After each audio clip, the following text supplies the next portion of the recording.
ಎಲ್ಲರಿಗೂ ನಮಸ್ಕಾರ. ಕನ್ನಡ ಫಿಲ್ಮ್ ಫ್ರೆಂಡ್ಸ್ಗೆ ಸ್ವಾಗತ. ಈ ವಿಡಿಯೋ ಸೆಗ್ಮೆಂಟ್ ಅಲ್ಲಿ ನಾವು ಚರ್ಚೆ ಮಾಡುತ್ತಿರುವ ವಿಷಯ ಚಂದನವನದ ವಾರದ ಕಥೆಗಳು. ವಿಡಿಯೋನ ಫುಲ್ ನೋಡಿ.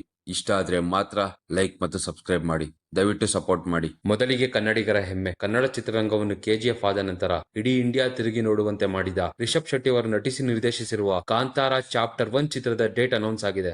ಮುಂದಿನ ವರ್ಷ ಅಕ್ಟೋಬರ್ 2, 2025ಕ್ಕೆ ಕಾಂತಾರ ಚಾಪ್ಟರ್ 1 ಜಗತ್ತಿನಾದ್ಯಂತ ರಿಲೀಸ್ ಆಗ್ತಿದೆ. ಚಿತ್ರ ಬರೋದು ಸ್ವಲ್ಪ ಲೇಟ್ ಆದ್ರೂ ಲೇಟೆಸ್ಟ್ ಆಗಿ ಎಲ್ಲರೂ ಮತ್ತೊಮ್ಮೆ ಕನ್ನಡ ಚಿತ್ರರಂಗದತ್ತ ತಿರುಗಿ ನೋಡುವ ಹಾಗೆ ಮಾಡುತ್ತೆ ಅನ್ನೋದ್ರಲ್ಲಿ ಯಾವುದೇ ಡೌಟ್ ಇಲ್ಲ.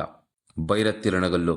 ಈ ವರ್ಷದ ಫಸ್ಟ್ ಹಾಫ್ ಅಲ್ಲಿ ಯಾವುದೇ ಬ್ಲಾಕ್ ಬಸ್ಟರ್ ಇಲ್ಲದೆ ಬೇಸತ್ತಿದ್ದ ಕನ್ನಡ ಇಂಡಸ್ಟ್ರಿಗೆ ಭೈರತಿ ರಣಗಲ್ ಒಂದು ಬೂಮ್ ಕೊಟ್ಟಿದೆ ಅಂದ್ರೆ ತಪ್ಪಾಗಲ್ಲ. ಕೆಲವು ಕಡೆ ಚಿತ್ರ ಮಿಕ್ಸ್ಡ್ ರೆಸ್ಪಾನ್ಸ್ ತಗೊಂಡ್ರು ಕೂಡ ಬಾಕ್ಸ್ ಆಫೀಸ್ ನಲ್ಲಿ ಒಳ್ಳೆಯ ಕಲೆಕ್ಷನ್ ಮಾಡಿದೆ. ಚಿತ್ರ ಬುಕ್ ಮೈ ಶೋ ಅಲ್ಲಿ ಮೊದಲನೇ ದಿನ 47,000ಕ್ಕೂ ಅಧಿಕ ಟಿಕೆಟ್ಗಳು ಬುಕ್ ಆಗಿದೆ. ಎರಡನೇ ದಿನ 58,000 ಟಿಕೆಟ್ಗಳು ಹಾಗೂ ಮೂರನೇ ದಿನ 68,000ಕ್ಕೂ ಹೆಚ್ಚು ಟಿಕೆಟ್ಗಳು ಬುಕ್ ಆಗಿ ಒಳ್ಳೆಯ ಓಪನಿಂಗ್ ತಗೊಂಡಿದೆ. ಬಗೀರಾ ಥಿಯೇಟರ್ಗಳಲ್ಲಿ ಅಬ್ಬರಿಸಿದ ನಂತರ ಈಗ ನೆಟ್ಫ್ಲಿಕ್ಸ್ ನಲ್ಲಿ ಕನ್ನಡ, ತೆಲುಗು, ತಮಿಳ್, ಮಲಯಾಳಂನಲ್ಲಿ ಸ್ಟ್ರೀಮಿಂಗ್ ಆಗ್ತಿದೆ. ಇಂಗ್ಲಿಷ್ ನ ಡಾರ್ಕ್ ನೈಟ್ ರೈಸಸ್ ಚಿತ್ರದ ಹತ್ತಿರನೂ ಯಾರು ಹೋಗಲು ಸಾಧ್ಯವಿಲ್ಲದಿದ್ದಾಗ ನಮ್ಮ ಕನ್ನಡದಲ್ಲಿ ಸೂಪರ್ ಹೀರೋ ವಿಜಲಾಂಟೆ ಕಥೆಯನ್ನು ನಮ್ಮ ನೇಟಿವಿಟಿಗೆ ತಕ್ಕಂತೆ ಹೇಳಿ ಡಾಕ್ಟರ್ ಸೂರಿ ಗೆದ್ದಿದ್ದಾರೆ. ಕನ್ನಡ ಚಿತ್ರರಂಗಕ್ಕೆ ಪ್ರಶಾಂತ್ ನೀಲ್, ನರ್ತನ್ ಹಾಗೂ ಡಾಕ್ಟರ್ ಸೂರಿ ಅಂತ ಅದ್ಭುತ ನಿರ್ದೇಶಕರನ್ನು ಕೊಟ್ಟ ಶ್ರೀಮುರಳಿ ಅವರಿಗೆ ಕನ್ನಡ ಚಿತ್ರರಂಗದ ಅಭಿಮಾನಿಗಳು ಧನ್ಯವಾದಗಳು ಹೇಳಲೇಬೇಕು. ಥಿಯೇಟರ್ ನಲ್ಲಿ ಯಾರು ಈ ಸಿನಿಮಾವನ್ನು ಮಿಸ್ ಮಾಡಿದ್ದೀರಾ, ನೆಟ್ಫ್ಲಿಕ್ಸ್ ನಲ್ಲಿ ನೋಡಬಹುದು.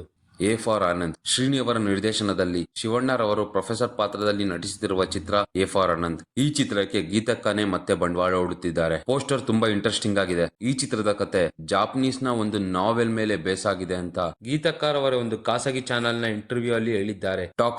ಟಾಕ್ಸಿಕ್ ನ ಶೂಟಿಂಗ್ ಮುಂಬೈನ ಮಡ್ ಐಲ್ಯಾಂಡ್ ನಲ್ಲಿ ಬರದಿಂದ ಸಾಗಿದೆ. ಈ ಶೆಡ್ಯೂಲ್ ನಲ್ಲಿ ರಾಕಿಂಗ್ ಸ್ಟಾರ್ ಯಶ್ ಅಲ್ಲದೆ ಕಿಯಾರಾ ಅಡ್ವಾನಿ ಹಾಗೂ ಹಾಲಿವುಡ್ ನ Fast and Furious, John Wick, Iron Man ಹಾಗೂ ಎಕ್ಸ್ಪಾಂಡಬಲ್ಸ್ ಅಂತ ಚಿತ್ರಗಳಿಗೆ ಆಕ್ಷನ್ ಕೊರಿಯೋಗ್ರಫಿ ಮಾಡಿರುವಂತಹ ಜೆ ಪೆರ್ರಿ ಅವರು ಟಾಕ್ಸಿಕ್ ತಂಡವನ್ನು ಸೇರಿದ್ದಾರೆ. ಟಾಕ್ಸಿಕ್ ಕನ್ನಡ ಚಿತ್ರರಂಗದ ಇತಿಹಾಸದಲ್ಲೇ ಬಿಗ್ ಬಡ್ಜೆಟ್ ಮೂವಿ ಅಂತಿದ್ದಾರೆ. ಕನ್ನಡ ಚಿತ್ರರಂಗದ ಫೇಸ್ ಆಗಿ ಟಾಕ್ಸಿಕ್ ವರ್ಲ್ಡ್ ಸಿನಿಮಾದಲ್ಲಿ ತನ್ನ ಅಚ್ಚನ್ನಿಡುವಂತಾಗಲಿ.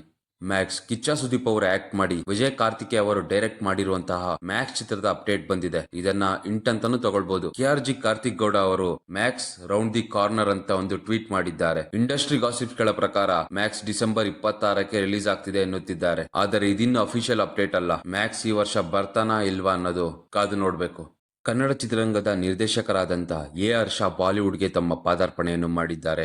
ಬಾಗಿ ಚಿತ್ರದ 4ನೇ ಭಾಗಕ್ಕೆ AR ಶಾ ರವರು ನಿರ್ದೇಶನ ಮಾಡ್ತಿದ್ದಾರೆ ಅಂತ ಕೇಳಿ ಖುಷಿಯಾಗಿತ್ತು. ಅವರಿಗೆ ಒಳ್ಳೆಯದಾಗಲಿ. ತುಂಬಾ ದಿನಗಳಾದ ನಂತರ ಒಂದು ಚಿತ್ರವು 100 ದಿನವನ್ನು ಪೂರೈಸಿದೆ. ಕೃಷ್ಣಂ ಪ್ರಣಯಸಖಿ ಚಿತ್ರವು 100 ದಿನ ಥಿಯೇಟ್ರಿಕಲ್ ರನ್ ಮಾಡಿದೆ ಎಂದು ಕೇಳಿ ಖುಷಿಯಾಯಿತು. ಹಾಗೂ ಈ ವಾರ ಮರ್ಯಾದೆ ಪ್ರಶ್ನೆ, ಜೀಬ್ರಾ ಹಾಗೂ ಆರಾಮ್ ಅರವಿಂದ್ ಸ್ವಾಮಿ ಚಿತ್ರ ರಿಲೀಸ್ ಆಗಿ ಡಿಸೆಂಟ್ ಓಪನಿಂಗ್ ತಗೊಂಡಿದೆ. ಇದಿಷ್ಟು ಈ ವಾರದ ಅಪ್ಡೇಟ್ಸ್. ಇದೇ ರೀತಿ ಅಪ್ಡೇಟ್ಸ್ ಗಳು ಬೇಕಾಗಿದ್ದಲ್ಲಿ ದಯವಿಟ್ಟು ಕಮೆಂಟ್ ಸೆಕ್ಷನ್ ಅಲ್ಲಿ ತಿಳಿಸಿ.